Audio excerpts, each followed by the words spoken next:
Olá, pessoal, boa tarde. Estou aqui com a Aline para a gente falar um pouco sobre feedback.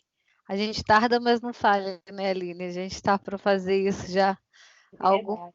tempo, mas a gente começou com os nossos cursos online, então a gente se atrapalhou um pouquinho aí, mas a gente veio cumprir o que a gente havia prometido para vocês, né? A gente não conseguiu fazer através de live, então a gente vai gravar o vídeo, a gente está gravando o vídeo, né, e vai disponibilizar para vocês aí através das nossas plataformas e as nossas redes sociais. Exatamente. Boa tarde a todos. Boa tarde, né? No seu horário que você vai ver o vídeo. Sejam muito bem-vindos. E é isso aí. Vamos conversar um pouquinho sobre feedback agora. Tá certo. Então, a gente vai recapitular tudo que a gente falou desde o começo das nossas lives, né? Para quem acompanhou, vai ser uma revisão de conteúdo, e para quem não acompanhou, vai conseguir saber o passo a passo, né?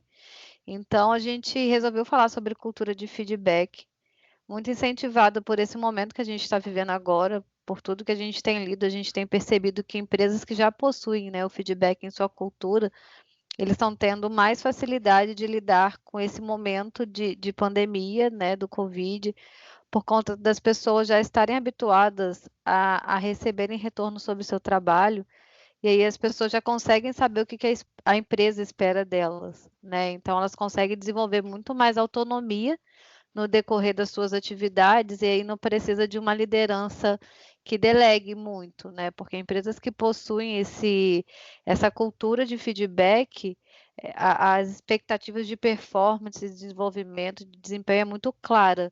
Então as pessoas elas conseguem fazer isso de uma maneira muito mais autônoma. Quer complementar alguma coisa, Aline, ou podemos Não seguir? concordo plenamente. E aí o primeiro ponto que a gente vai falar aqui é o que é feedback, né? O feedback, ele é um retorno que você dá para a pessoa em decorrência do desempenho que ela está apresentando, tá? Esse retorno pode ser um retorno reforçando um comportamento que você acredita que seja positivo, ou algo que você possa falar para a pessoa que não está tão legal e que precisa de uma melhora aí nesse comportamento, ou nesse desempenho, ou nas entregas, né? A Aline pode falar melhor do que eu, que ela trabalha muito bem essa questão da liderança, e quando a gente fala de feedback, a gente pensa só no feedback entre líderes e liderados, mas na verdade uma empresa que possui a cultura de feedback, o feedback é tão bem-vindo que ele pode acontecer independente de hierarquia, né? Exato. Então os pares, eles dão feedback, os subordinados, né? É feio falar subordinados, os liderados, eles também podem dar feedback para os seus líderes, né? Então isso acontece de uma forma muito fluida. Os líderes, eles têm muita falta desse retorno da equipe para ele, né?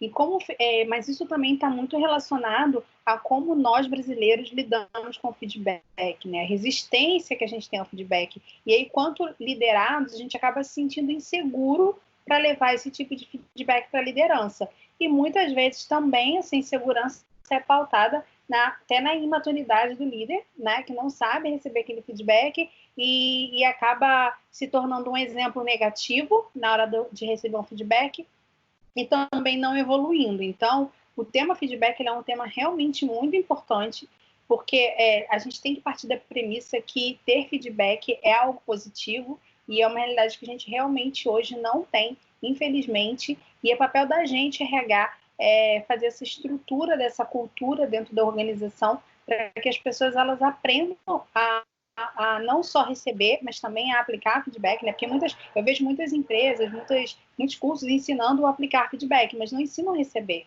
né? Uhum. E o receber é tão importante quanto aplicar, porque os nossos liderados, eles aprendem através da nossa postura, de como a gente recebe, porque não adianta a gente falar como fazer, mas na hora de fazer a gente tem um comportamento diferente.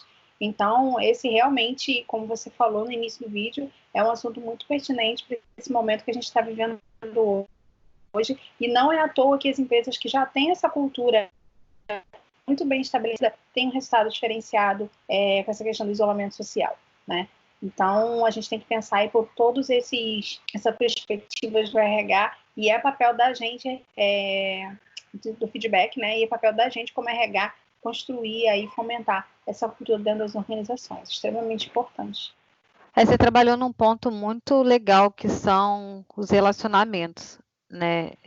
Acho que antes de a gente pensar em começar uma cultura de feedback, a gente precisa trabalhar um ambiente seguro para isso, né? Então, enquanto as empresas ficarem procurando culpados de tudo, em vez de procurar a solução dos problemas, essa cultura vai ser difícil de ser implementada, né? O que eu vejo de comum nas empresas que possuem essa cultura de feedback muito forte é essa questão de, até dessas empresas que já adotam as metodologias ágeis, essa questão de aceitar o erro, né? De perceber que o erro ele faz parte do processo, mas o importante é a pessoa conseguir corrigir rápido esse erro, né? Então, errar faz parte desde que a gente corra atrás para que isso seja solucionado.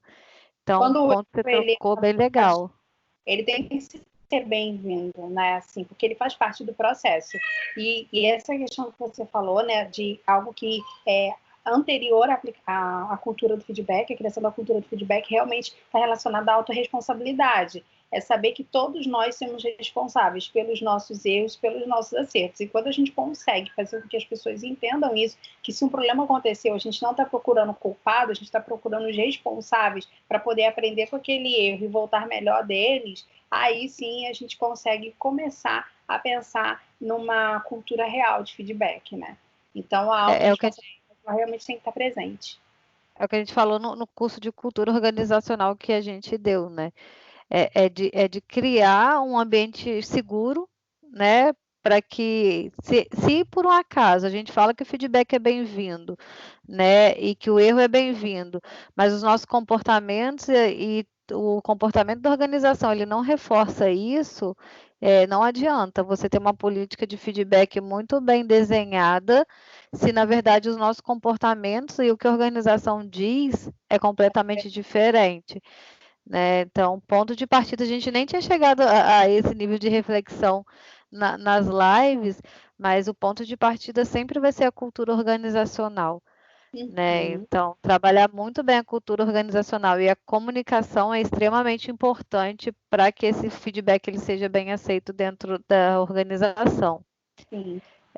Um outro ponto que a gente tinha colocado, né? A gente tinha colocado na live, é que às vezes o feedback ele só vem em momentos de tomadas de decisões, né? Que é um outro, não é que seja um erro, mas é um outro ponto que não é adepto à cultura de feedback. É uma empresa que quer implementar uma cultura de feedback, porque uma vez que você só dá feedback para uma avaliação de desempenho, para um plano de cargos e salários, ou em momentos que sejam oportunos somente para aquilo, é difícil você ser franco, né? Porque o seu feedback ele não vai ser para puro desenvolvimento da pessoa, ele vai ser para uma tomada de decisão.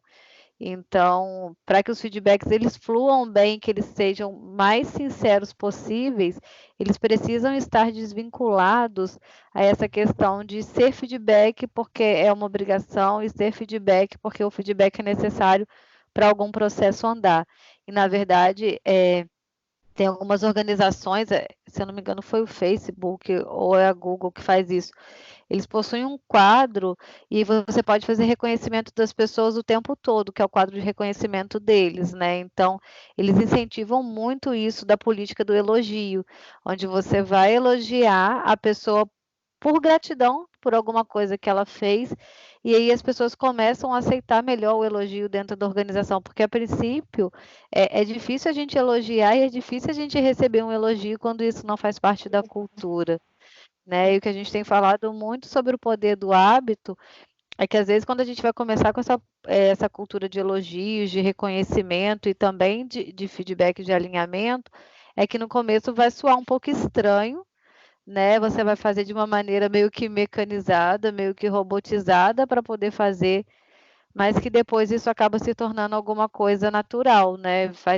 Vai fazendo parte do dia a dia da organização. Verdade.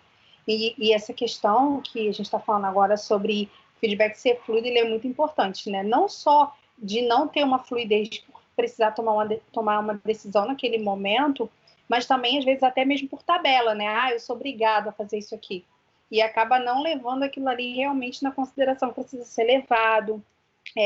Só dá ênfase àqueles feedbacks que vão ser extremamente difíceis ou aqueles feedbacks que vão ser extremamente agradáveis, que é reconhecer alguém, não a promoção para alguém. Mas aquelas pessoas que estão ali no meio da régua, que também precisam de um feedback para aumentar a performance, ele acaba passando por um processo de, eu tenho que cumprir essa tabela aqui. Porque dar feedbacks difíceis realmente é complicado, então isso gera uma angústia na gente.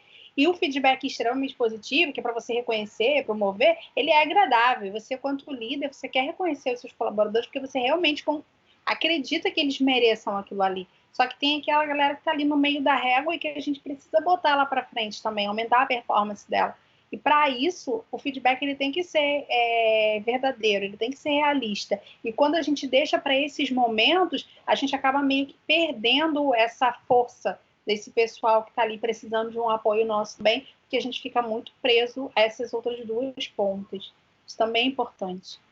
Me veio até um parênteses também, que foi uma coisa que a gente não falou, como é importante a gente conhecer o perfil comportamental das pessoas, né? A gente vem falando muito sobre a análise comportamental, e quando a gente conhece o perfil comportamental, a gente entende muito bem por que as pessoas agem de determinadas maneiras, né? Porque tem a ver com o perfil dela realmente de comportamento, de personalidade, para construir esse projeto e esse plano de implementar uma cultura de feedback dentro da empresa. Não é regra, mas talvez começar com o perfil comportamental seja bem importante, assim, até para o líder entender o que é do sujeito, né, e o que é construção do meio que ele está sendo inserido. Então, isso ajuda a gente a respeitar as individualidades. E até mesmo na absorção do feedback, né? Você estava falando sobre a questão do perfil executor, que não muito de coisa que não é muito direta, né? Muito reta, né? Prefere essa sinceridade para ele. Ele é melhor ouvir aquilo ali, porque já sai dali meio que comprometido de fazer diferente dali para frente. Já tem outros perfis que a gente precisa ter um cuidado maior para poder conduzir esse tipo de conversa, porque já não gostam tanto de conflito. Então, quando você também conhece o outro que está ali do outro lado, que você está aplicando o feedback, e você consegue aplicar o feedback de forma diferente, é importante para absorção e prática também, né? Para colocar aquilo ali em prática. E até você, como líder, entender que tem pessoas que recebem feedback e elas precisam remoer aquilo ali, ficar um tempinho com aquilo ali dentro delas, para depois, né, elas virem praticar ou até mesmo voltar com alguma informação sobre aquilo que ela recebeu. E às vezes pessoas aplicando feedback e assim, para seguir um protocolo, né? E aí no final fala, tá bom, mas o que você achou? Aí a pessoa ela se cala e então tá tudo bem. Nem sempre. Às vezes ela tá calada ali, não é porque tá tudo bem, mas porque ela ainda tá assimilando tudo que foi falado. Então, sem dúvida, se puder, né, fazer um trabalho de gestão comportamental que antecipe aí a cultura do feedback, tenho certeza que vai ser muito bem-vindo e vai ajudar muito no trabalho, não tem dúvida. Tem perfis que precisam de detalhes, né? Eles precisam de informações detalhadas. Então, você entender isso é diferente, por exemplo, para mim, se você der muito detalhes, uma hora eu vou me perder na conversa porque eu perdi o foco. Eu gosto de coisa objetiva. E outras pessoas, elas precisam de detalhes. Então, quando você é muito direto naquilo que você coloca, ela fica perdida, né? É isso que você está falando. Então, entender o perfil de cada um é um ponto legal também. Ou nem dá crédito. Ou nem dá crédito. Assim, quem não tem nenhum embasamento para falar isso que está falando agora, dependendo do perfil, ainda tem isso, né? Porque além dos detalhes, ainda tem pessoas que precisam de um embasamento forte, de algo muito marcante que tenha acontecido, para que ela realmente entenda que aquele feedback ele é real, ele é verdadeiro. Então, se o gerente, se o líder conhecer sobre perfil comportamental, já tem um bom caminho andado aí. Tanto para entender os indivíduos como o comportamento do grupo também, né? Então, não só o feedback individual, mas o grupal também vai ser muito mais eficaz quando a gente conseguir cruzar essas informações, né? Quem são as pessoas que estão dentro do grupo ali? Verdade. E até mesmo, né, Bruna, para a gente que aplica feedback, sim. Já que você falou na questão do perfil executor, né, a dominância, a gente tem a questão do fogo que consome, né? Às vezes entra numa situação que dá ali e às vezes é melhor não falar nada agora, é melhor parar um pouquinho, respirar, sair, tomar um café, tomar uma água e voltar para depois resolver. E quando a gente não se conhece dessa forma, a gente acaba sendo consumido por aquilo ali e agindo de uma forma que depois vai se arrepender. Vai olhar para aquilo ali e falar, nossa, eu podia ter resolvido de uma outra maneira e eu acabei tomando aquela decisão, porque às vezes toma-se uma decisão, não só fala, mas também toma uma decisão que depois pode se arrepender. Então, e a mesma coisa o contrário, aquela pessoa que precisa de muito tempo para pensar, ela pode se posicionar da seguinte forma, não, eu vou fazer isso nesse momento. Eu sei que é natural para mim precisar de um tempo, mas é importante que eu faça isso agora, que eu não espere dado o tempo para poder fazer, porque senão isso vai perder o efeito. Então, a gente também ter o autoconhecimento é fundamental, da hora certa, de como aplicar, de como fazer. Quando a gente se conhece, a gente sabe das nossas fortalezas e das nossas dificuldades também, né? Das nossas fraquezas. Então, mapeamento de perfil comportamental, eu falo que é vida, né? É para tudo, é para o trabalho, é para a vida pessoal, é para tudo, assim, realmente muda muito a forma da gente levar a vida, né? E o feedback não é diferente. Eu lembro de uma fala da nossa live, uma pessoa comentou assim, e tem gente que quer feedback o tempo todo. Aí até alguém colocou, geralmente os mais novos, mas pode estar muito atrelado também ao perfil comportamental, né? Então até a constância de quantas vezes você vai dar feedback, o perfil ele vai te ajudar muito nisso, assim. Né? O executor talvez ele é muito voltado para o presente, então ele precisa de retornos o tempo todo. Já uma pessoa mais analítica, como você falou, né? Ela vai precisar um tempo para poder digerir aquela informação. Então, se você começar a dar muito feedback, fazer mudança de rotina, mudança de trajeto, isso vai trazer uma angústia muito grande para essa pessoa. Exatamente. Tem que saber muito lidar com isso, né? É engraçado, é muito real isso. É muito real. E pensando, né, em como implementar isso dentro da organização, a gente está falando muito sobre indivíduos e conversa, né, mas pensando num parâmetro geral, assim, a primeira coisa que a gente colocou no passo a passo para implementar uma cultura de feedback foi ter uma visão sistêmica, né? Principalmente os líderes, eles entenderem a estratégia da empresa. Porque se você dá um feedback desalinhado com aquilo que a empresa acredita, do que ela quer, do que ela espera do colaborador, você pode estar remando contra aquilo que você precisa ter de resultado no final. Né? Então, ter claramente onde essa organização ela precisa chegar, quais são os comportamentos que as pessoas precisam ter para que a gente consiga chegar no resultado comum. Isso é muito importante para que a gente implemente uma cultura de feedback. Então, sempre começando pela liderança, a primeira coisa que a gente tem que trabalhar é a estratégia da empresa, porque a partir do momento que isso está no sangue, a gente consegue inspirar as outras pessoas para agir da maneira como que a gente precisa.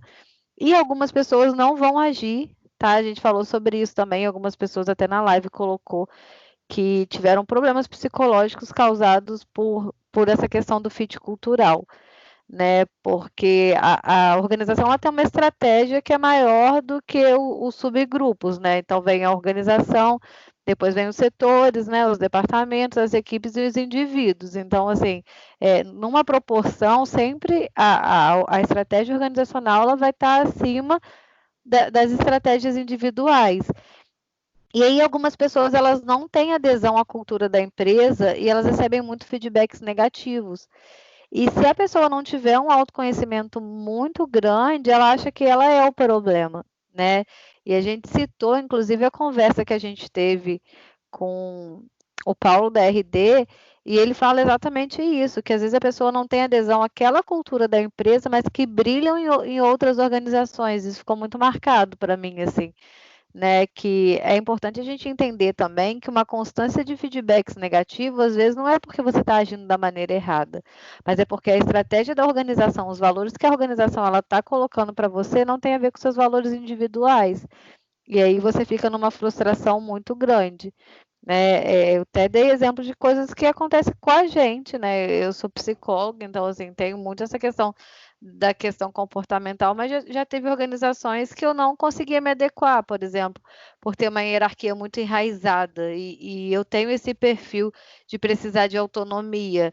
Então, esse meu excesso de autonomia em algumas organizações não cabe, né? Eles querem alguém que respeite todos os procedimentos, a hierarquia, os processos, e eu tenho muita necessidade de fazer as coisas acontecerem. Então, assim, poderia ficar frustrada por não ter ido bem no trabalho, né? Por não ter desenvolvido um bom trabalho naquela organização, mas por conhecer o meu perfil, eu entendi que, na verdade, aquela organização só não tinha a ver com os meus valores e com aquilo que eu acreditava. Então, isso é muito interessante a gente entender também que quando a gente não corresponde à cultura da empresa, a gente tem que colocar a mão na consciência e saber se vale realmente a pena continuar ali naquele lugar, porque se você sabe que se você continuar, você vai continuar recebendo feedback de ajustes de rota, né? E que às vezes, infelizmente, mexe com o psicológico, porque uma das necessidades do ser humano é o reconhecimento, né? Então,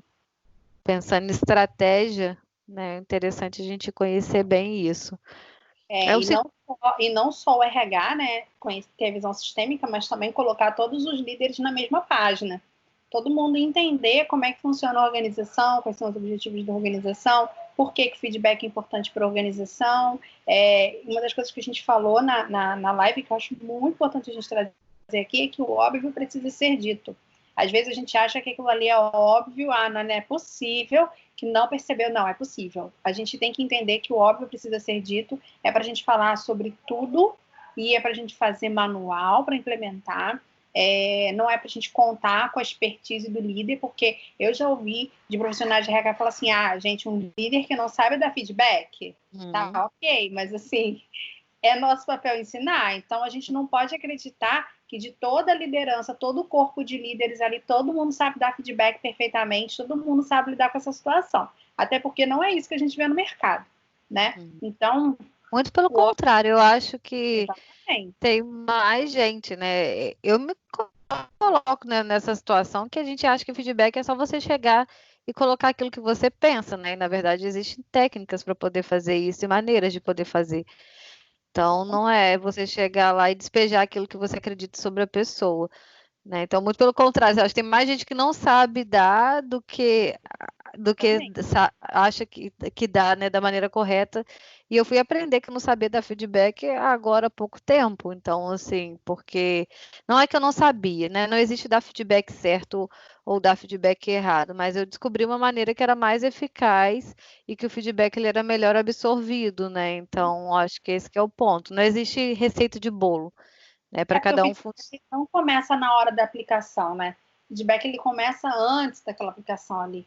Então, antes de você aplicar um feedback, você tem que saber o que você vai falar para a pessoa, você tem que se preparar, você tem que planejar o local, você tem que planejar o horário. Isso parece ser bobo, mas isso faz muita diferença. Então, isso tem que estar no manual do líder. A preparação, o planejamento do horário, tem que ser um horário que a gente não fica sendo interrompido o tempo todo, nem com chamada no celular, nem com alguém entrando na sala, né, batendo na porta.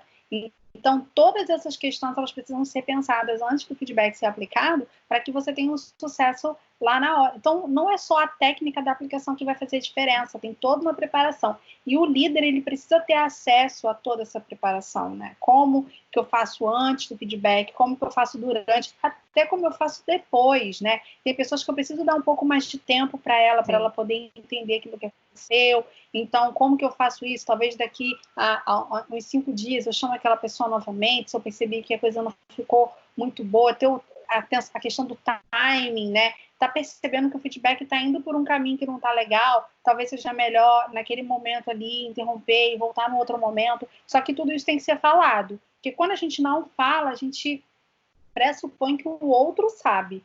E aí nós vamos deixar que cada pessoa aplique do seu jeito, e o do seu jeito pode não ser o jeito que a organização espera.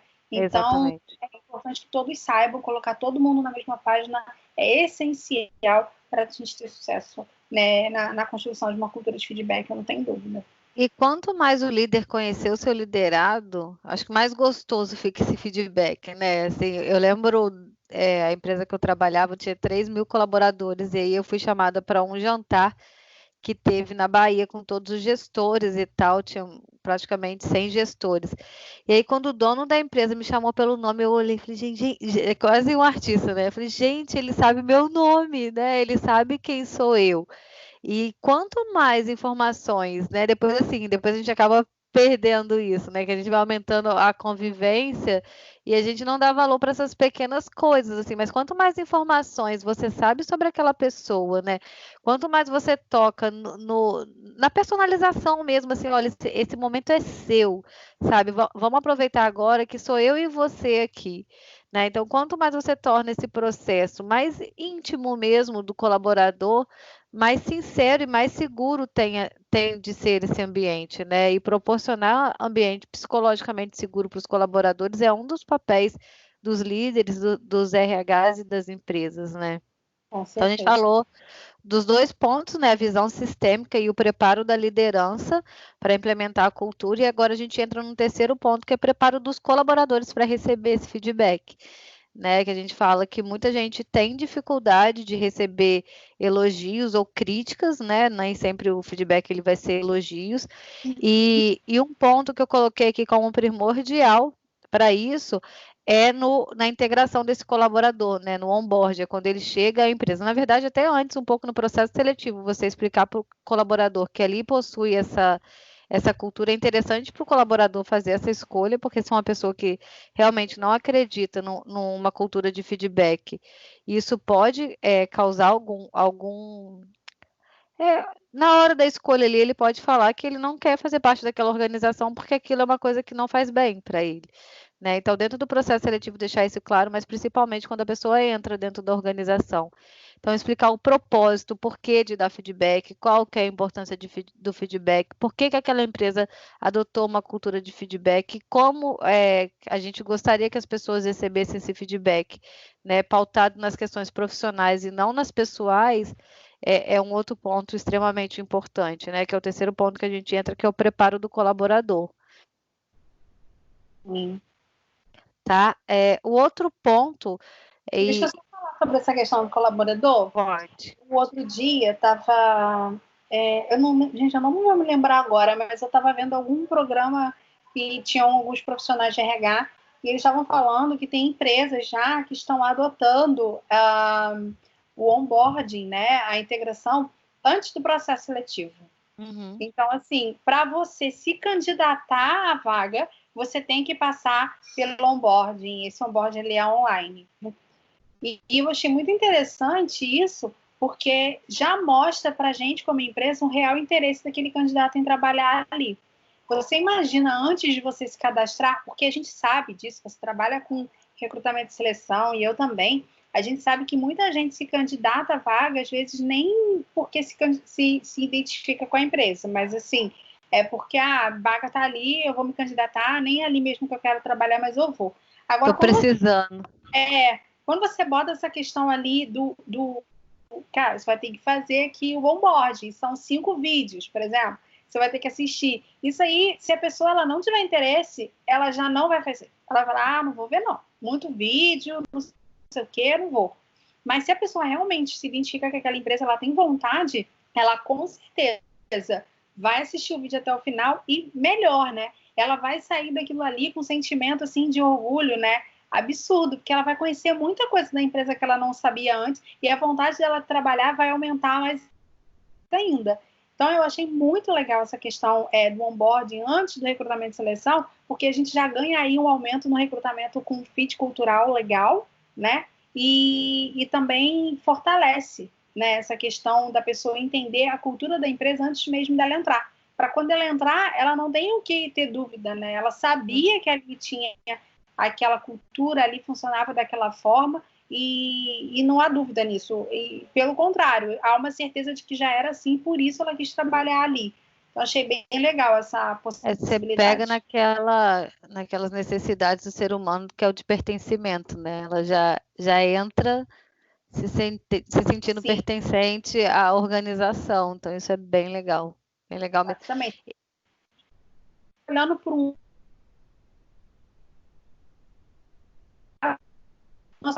né? A gente sai daquela coisa de ainda tem que ficar tantos dias fazendo aqui o processo de onboarding para depois começar. Porque a pessoa já fez aquele processo, e aí talvez se você criar aí esse onboarding antes do recrutamento, e quando ela iniciar, o gerente ter um script para conduzir, né, as boas-vindas, né, como vai recebê-lo, enfim, você já tem um onboarding muito bem estabelecido e sem atrapalhar e sem comprometer o fechamento da vaga, né, no tempo que é previsto e que a liderança precisa. Achei muito legal a ideia.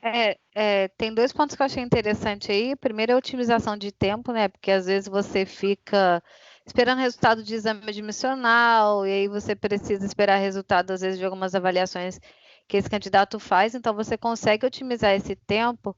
Eu só faço um adendo, e eu sou muito ligada a essas questões legais, né? Porque já existiram processos judiciais de pessoas processando empresa porque achou que a empresa deu esperança para o candidato para ele ser contratado. Então, só como uma dica, né, é deixar claro que isso faz parte do processo seletivo e que são convidadas mais pessoas para a integração do que o número de vagas. Então, assim, você fazendo a integração não é garantido a sua contratação. É uma forma de você estar, exatamente, é uma forma de você estar mais próximo, é isso aí, da cultura da empresa, de você conhecer a empresa, mas ainda assim é uma etapa. Então, eu só formalizaria isso de uma forma com que as pessoas não. Porque as pessoas acabam ligando a integração à contratação, né? Ah, se eu cheguei na integração, eu vou ser contratado. Então, fazer um procedimento para isso e falar com que o colaborador ele tome ciência, o candidato aí nesse caso, né? Eu acho extremamente importante. E aí, vindo à quarta etapa, né, que é a visão sistêmica, o preparo dos colaboradores, e agora a quarta etapa é o acordo de metas e expectativas.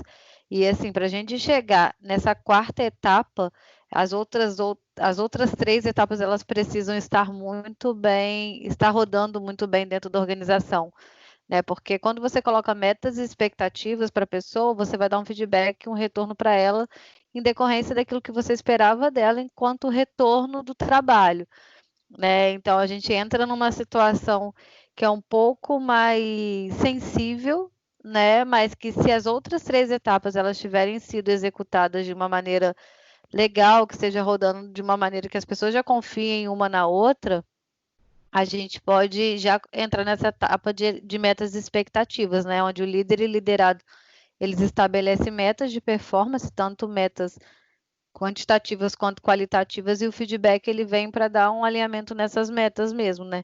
Do que está sendo alcançado, qual que é o papel da liderança para ajudar esse liderado a alcançar, e aí a gente vai dar um feedback mais voltado para resultados e não só para comportamentos. Sim. E, por último, né, a gente tem as reuniões periódicas de acompanhamento, que tem gente que chama de check-in, one-on-one, né, que você fazer esse feedback de uma maneira mais constante, é um feedback mais voltado para o presente, né? Então, para que essa cultura de feedback ela permaneça na organização, eu até dei uma dica, assim, no começo essas reuniões elas precisam ser marcadas e validadas. Ó, você precisa dar um feedback para o seu colaborador, sei lá, uma vez por semana, a cada 15 dias ou uma vez por mês, para isso começar a virar uma prática, mas depois que isso virar uma prática, você nem precisa mais fazer esse agendamento, né? Até na RD ele tinha falado sobre isso, assim, que o líder que escolhe a periodicidade de acordo com cada liderado e de acordo com cada projeto. Mas no começo é legal o RH, junto com o líder, estabelecer um período para que isso comece a ocorrer de uma forma mais rápida, né? E que isso aconteça mais voltado para o presente, né? Eu trouxe até um hábito, né? Exatamente. Eu trouxe até uma analogia. A fazer isso. Se a gente não estabelecer um hábito, não estabelecer um método, aí a resistência só tende a aumentar, aí não acontecer. E vai acontecer essa resistência de qualquer forma, né? Então, assim, mas depois que vira um hábito, as pessoas nem lembram mais que elas resistiram a isso, de tão bom que é o resultado, né? E como analogia eu trouxe aqui, é igual você ir ao médico, né? Você está com sintomas hoje, você está precisando de ajuda hoje, e aí você vai no médico e o médico fala assim: ah, não, você volta daqui a 15 dias, porque agora eu não posso falar com você. E aí, daqui a 15 dias, você está com outros sintomas, ou você nem tem sintomas mais, você resolveu o seu problema sozinho, você não sabe se foi da melhor maneira, às vezes você se automedicou com uma medicação que não era indicada para aquilo que você precisava, e você pode agravar o seu caso, né? Mas o médico falou para você voltar em uma outra hora. É a mesma coisa quando a gente trabalha o feedback só voltado para o passado, né? Quando a gente trabalha o feedback só com as horas marcadas, a gente pode perder o time, né? A gente pode perder o momento certo de intervir numa situação que vai acarretar consequências lá no futuro, né? Então, a hora certa de dar o feedback é na hora que as coisas estão acontecendo. Então, para criar uma cultura de feedback, quanto mais voltado para o presente esse feedback for, melhor ele vai ser, porque os resultados eles vão ser colhidos de maneira imediata. Verdade. É o tal do time, né? Que é importante. Eu trouxe algumas dicas aqui do que vocês podem discutir nessas reuniões de one-on-one ou essas reuniões de check-in, que a primeira coisa é discutir com o colaborador entre líder e liderado o que está indo bem, né? Então, o que está indo bem dentro da área, o que está indo bem dentro do trabalho, o que está indo bem dentro daquele projeto que vocês estão fazendo. Então, isso é interessante até para lições aprendidas para os próximos projetos. Revisar o progresso da performance do colaborador, então lembrar das últimas conversas que vocês tiveram, dos pontos que vocês levantaram, e se a pessoa tiver tido algum progresso ali, vocês comemorarem esse progresso, né? A gente comemorar as nossas conquistas é extremamente importante para a gente reforçar comportamentos, e também aquilo que não está indo legal, o líder pode até se colocar à disposição, assim, o que mais eu posso fazer para que esse comportamento ele não ocorra novamente, ou que você alcance esse resultado que você não tem conseguido. Então, assim, é muito mais um papel colaborativo do que um papel impositivo, né? Sempre colocar à disposição, né, para ajudar. Eu tenho um método também que eu gosto muito, que é chamado de SCI, é situação, comportamento e impacto. Porque o que eu percebo no dia a dia? A gente tem muita dificuldade não só de ter conversas difíceis, como também até de elogiar. Quantas vezes eu já vi um colaborador fazer um trabalho maravilhoso, né, uma entrega maravilhosa, assim, de algo muito impactante para a organização, para a própria liderança, para o resultado daquele setor e tal. E aí o líder vira para ele e fala assim: muito obrigado, foi ótimo. Isso não é elogio, né? Isso não é reconhecer. Então, essa metodologia que é situação, impacto, comportamento e impacto, ela te ajuda tanto nas conversas difíceis quanto na hora de posicionar também de uma forma positiva, na hora de você elogiar. Porque o elogio bem feito surte resultado. O elogio que não é bem feito, ele não gera mudança, ele não gera fortalecimento de comportamento, tá? Então, vou dar exemplo das duas situações. Exemplo, você quer dar um feedback negativo para o seu colaborador. Primeiro, situação. Você tem que botar a pessoa dentro da situação que aconteceu. Você tem que situar a pessoa para ela entender do que você está falando. Então, você lembra naquele dia que isso aconteceu e tal. Você vai situacionar, vai deixar ela entender, ela vai conseguir visualizar aquela situação na mente dela. Quando ela confirmar que ela lembrou, aí você vai falar do comportamento. Qual foi o comportamento que ela teve? Se foi um comportamento positivo ou se foi um comportamento negativo. E nesse momento, você não pode ficar julgando a pessoa, né? Você é isso ou você é aquilo. Não, você tem que falar do comportamento e não dela. Então, quando você fala do comportamento, você pode falar: você agiu desta forma naquele momento, eu percebi que você preferiu, né, se comportar dessa forma no momento, enfim. Então, você vai falar do comportamento. E, por último, você vai falar do impacto, seja ele positivo ou negativo. E nessa parte do impacto, eu acho muito importante a gente falar do impacto para a organização, do impacto para a carreira do colaborador e do impacto para a sua liderança, você quanto líder. Então, esses três métodos, essas três letrinhas, né, essa sopinha de letras aí, ela é muito boa para o ato do feedback. O que a Bruna falou é para você conduzir o feedback. É diferente do que eu estou falando agora, tá? O que eu estou falando agora é como você vai comunicar o feedback. Então, você pode usar esse método, que é um método muito bom, que não costuma dar problema, porque você em nenhum momento está personalizando a questão. Nem quando você dá positivo, né, feedback positivo, e nem quando você dá feedback para consertar uma conduta, tá? Então, a dica que eu dou é essa. Vocês podem usar esse framework que a Bruna montou no início para o processo feedback, e como comunicar o feedback, você pode usar o SCI, que ele costuma ter uma boa adesão, tanto para quem aplica quanto para quem recebe, porque a pessoa ela começa a entender que não é pessoalizado, é assim, naquele momento você agiu desta forma e teve este tal impacto. A gente precisa melhorar ou a gente precisa ter esse comportamento mais vezes dentro da organização. E quando for um feedback corretivo, né, que você vai corrigir um comportamento, eu também acredito que seja importante dar uma data, né? Até tal data, então a gente vai voltar a conversar sobre isso, e as duas partes concordam. Eu costumo dar a dica também de perguntar ao colaborador, né? Quando você achar confortável da gente voltar a conversar. Se o colaborador falar uma data muito inviável para você, você vai intervir. Você vai falar, não, tá muito para frente, vamos tentar um pouquinho antes, tal. Mas se não, se for uma data confortável para você, então ele te dando essa data, o comprometimento dele é muito maior, tá? Então, vou deixar essas dicas. E tudo isso que a gente está falando, eu e a Bruna, a gente já falou isso na live, eu não lembro se a gente falou aqui, é fazer manual, gente. Manual.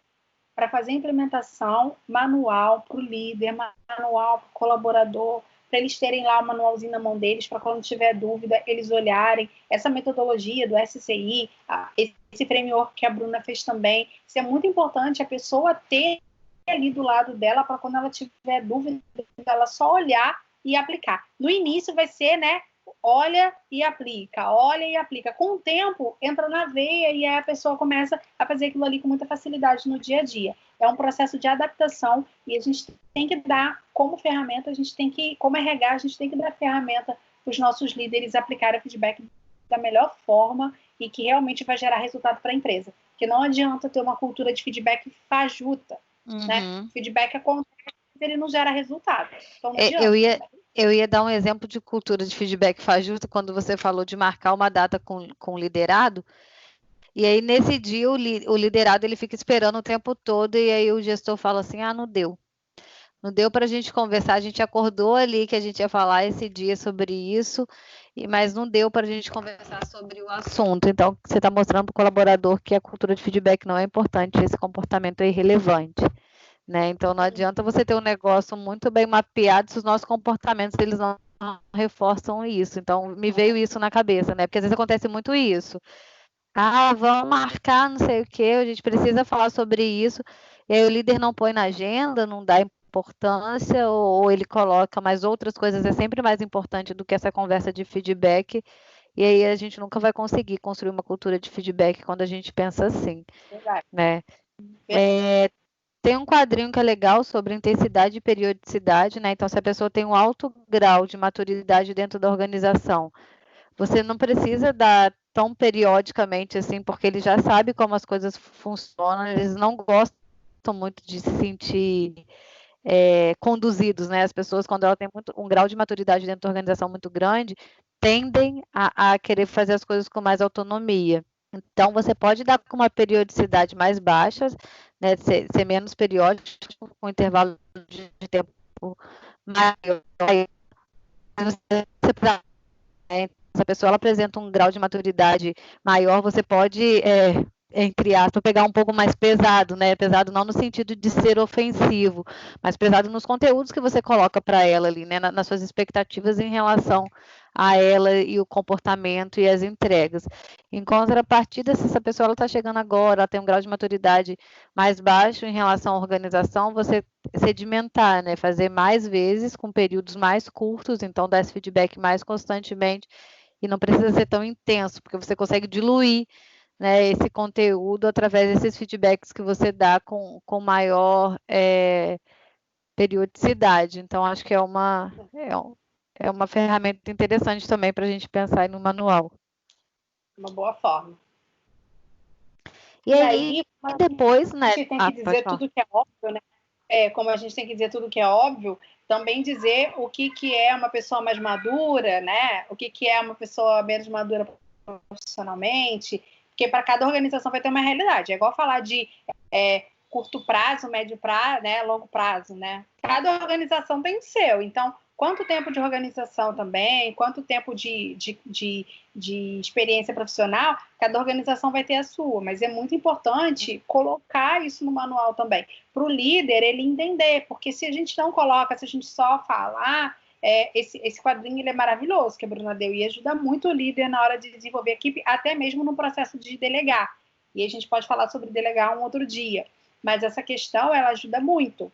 Então, se eu tenho uma pessoa que tem mais maturidade profissional, vamos dizer, o que é maturidade para aquela empresa? O que é maturidade para a empresa naquele momento? O que não é ser maduro profissionalmente para aquela empresa? Então, é importante a gente discriminar isso também para o líder ter um norte. Ah, tá, entendi. Isso aqui é ser maduro, isso aqui é não ser maduro. Então, eu já consigo dividir minha equipe nesses dois eixos. É importante pensar nisso também. Uma coisa que vem na minha cabeça é talvez até fazer uma pesquisa mesmo, né, para a gente distinguir aí quem está em cada parte dessa escala, perguntar, né, o que você gosta mais, o que você se sente mais confortável, qual é o tipo de feedback que você lida melhor. Quando ele acontece mais vezes e você tem um conteúdo mais diluído, ou não, você prefere que seja objetivo e que ele ocorra com menos tempo e que você tenha mais tempo para poder desenvolver as ações, né, o plano de ação que vem do feedback. E aí a gente pode, a partir dessas pesquisas, a gente calcular lá, ó, tantos por cento das pessoas que têm tanto tempo, de 1 a 5 anos de organização, preferem esse estilo, né? Porque foi o que a Aline falou, cada organização é de um jeito e cada lugar do país, a cultura a cultura mesmo do local, regional, né? Ela vai influenciar para um modelo, então entender e escutar os colaboradores, eu acho que é extremamente importante para a gente delimitar esse ponto a ponto aí, tanto de periodicidade como de forma de abordar, né? Dependendo do lugar que você esteja no país, as pessoas querem que você seja mais direta, né? Ah, não gosto de mimimi, eu gosto de pessoas que falam olho no olho, gosto de que falam sinceramente. Tem outros lugares que as pessoas são mais sensíveis, né? Então, assim, isso tudo, entender o contexto é extremamente importante. Né? E para saber se isso está funcionando ou não, né? Se essa cultura de feedback ela está sendo positiva para a empresa, é fazer uma boa gestão do clima organizacional. Né? A gente falou até no nosso curso agora de pesquisa de clima e de avaliação e de pesquisa de clima e pesquisa de engajamento, talvez fazer pesquisa de engajamento, ver se as pessoas estão se sentindo mais pertencentes, mais reconhecidas e mais felizes de trabalhar ali dentro da organização. Né? Então, fazer pesquisas voltadas para essa questão do vestir a camisa e se entregar é interessante, é um retorno legal que a gente vai ter para saber se esse feedback, se essa cultura de feedback ela está funcionando e onde a gente precisa corrigir a rota, porque sempre a gente vai precisar, e fazer uma gestão das performances dos indicadores, né? Porque se os desempenhos eles estiverem melhorando, os indicadores da organização tiverem melhorando também, após a adoção dessa cultura de feedback, quer dizer que está dando certo. Né, e isso é um ciclo, né? A gente vai sempre pegando as lições aprendidas e começando novamente e reajustando a rota, e cada vez a gente vai ficar melhor nisso. Né? E até chegar o dia que as pessoas vão estar dando feedback livremente dentro da organização, sem precisar falar, né? Posso te dar um feedback? Que, enquanto a pessoa ainda pergunta, posso te dar um feedback, é porque ela ainda tem medo da sua resposta em relação a isso. Né? Então, quando a pessoa já chegar te dando feedback, e a gente nem dá esse nome, né? A gente fala que a competência, a gente só adquire uma competência quando você faz sem saber que você está fazendo, né? Eu falo sobre o dirigido, assim. Quando a gente vai tirar a carteira de habilitação, a gente fala, aqui eu tenho que passar a marcha, né? Aqui nesse local eu tenho que frear, aqui eu tenho que parar, eu tenho que olhar tantas vezes para fora. Quando a gente está muito mecanizado, é porque não é uma competência ainda, a gente está desenvolvendo uma habilidade, uma atitude, mas não necessariamente a gente tem aquela competência. A gente só sabe que a gente está competente em algo, de fato, quando a gente faz aquilo sem pensar, né? A gente faz aquilo de maneira tão natural que você fala, nossa, nem sabia que eu sabia fazer isso, né? E isso a gente só adquire com treino. Então, o feedback, uma hora se a empresa colocar essa cultura, né, uma hora vai ser assim, as pessoas vão estar dando feedback extremamente ricos e proveitosos sem as pessoas sentirem, né? Aí a gente brinca, né? E o RH não é reconhecido porque as coisas começam a fluir e as pessoas não sabem nem o porquê que fluiu. Mas é um trabalho que a gente faz com o tempo. Verdade. Tá? Então, acho que é isso, assim, a gente encerra esse assunto. É um assunto muito rico, é um assunto que eu gosto muito de falar, porque eu acredito muito, assim, que o papel do RH vai ser desconstruir as políticas e fazer as coisas acontecerem de uma forma muito natural, né, muito instintiva dentro da organização e muito humana. Então, todas essas questões que a gente traz, né, de quebra de políticas e ser uma coisa mais one-on-one, face-a-face, conversas individuais e conversas humanizadas, eu acho que cada vez mais esse vai ser o papel do RH. Com certeza. Com certeza. Quanto mais a gente descentralizar, melhor será o nosso trabalho, né? Mais estratégico que a gente fica e melhor para a organização também. Então, todo mundo sai ganhando, não tenho dúvida. Então, gente, obrigada aí para quem nos acompanhou. Em breve, novos conteúdos. Obrigada e até a próxima. Um abraço. Tchau, tchau. Até a próxima.